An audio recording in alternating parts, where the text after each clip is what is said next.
In this ABRT detour, we take you to a Nashville screening of the baseball film Eephus and get a little ballpark history from one of the film's actors and co-writer, Nate Fisher. It's a pitch that is never thrown except by very weird people today or in weird situations. Like if your team is winning by 13 runs or losing by 13 runs, you'll throw in a position player and they're gonna throw 39-mile-an-hour pitches. In a game that matters. Like this is a game that this means something for your record. It's not preseason. It's not like a warm-up game. It's not like a scrimmage. This goes into the ledger. But when the situation is so bizarre and so alien and so we can't do anything about our lot in life, we send a guy in to groove 38-mile-an-hour Eephus pitches and just give up a boatload of runs because they don't care. And it's always anytime, in the world of baseball, if you hear the position players pitching, you're like, oh, I kind of want to watch that. You kind of want to watch to see what happens. It's especially great when it works. When you see a 50-mile-an-hour Eephus pitch go way up and way down, and you get Aaron Judge just swinging out of his shoes and he misses. I mean, it's the kind of thing where for a second you drop out of real life where everything is optimized and sort of fine-tuned within an inch of its life, and you enter into a clown world. And it makes you feel like there's so much possibility. And we always wanted to have that be a structuring element of our film, mostly because my character, when we started writing it, I was like, can I play Zach Greinke? And Zach Greinke is my favorite baseball player in the world since Randy Johnson retired.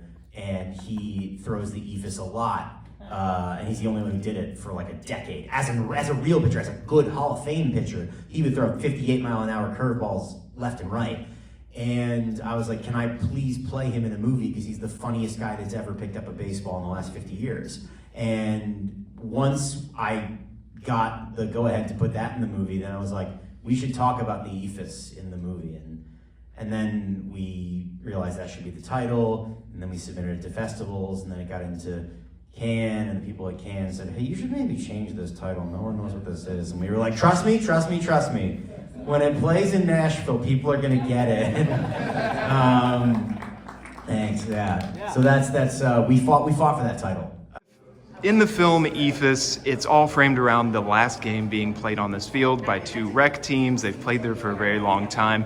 What went into making it really a plot device and the MacGuffin for this movie? And what's the history behind that field, if you know it? I do know it. So we wanted to find a field that fit the script that we wrote.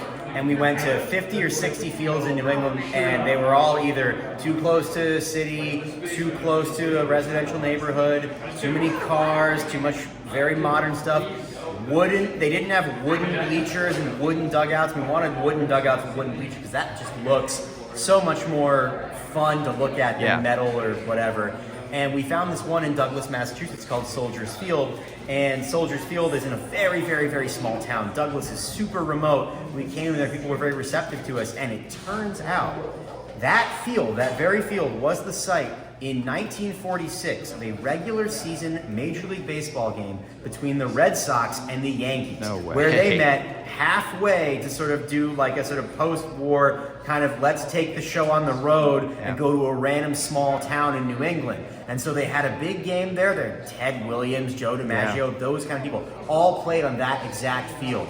And when we went there to the town, we met a bunch of the regulars that go to that one bar, the one bar in town, and they came to set one day and they had a whole binder full of clippings and sort of photographs and stuff, and it was like, this is from the game, this is from the game, this is from the game. It's pretty much the only thing that's happened in that town in a long time, but they were very, very, very, very, very excited and proud of it, and excited to talk about the sort of baseball history of their town, which is honestly incredible. And the field itself, you feel the history so much more once you know that, and you see the sort of tactile wood quality of the field. It's a really, really remarkable place, and I'm so grateful for the time I spent there.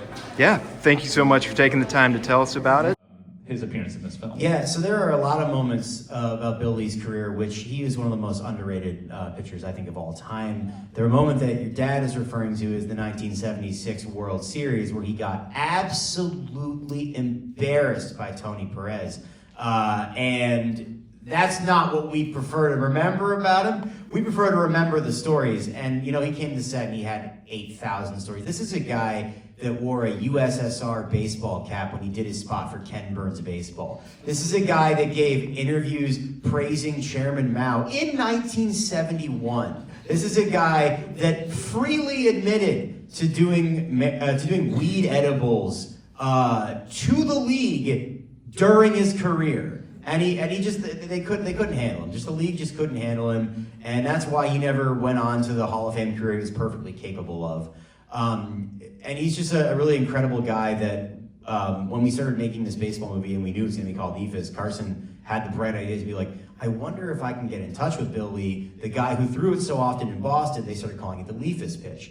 And so he said, well, baseball players, professional of past and present, are very hard to get a hold of. They have assistants, managers, agents, whatever, a whole wall of people to divide you from them. Bill Lee has a landline.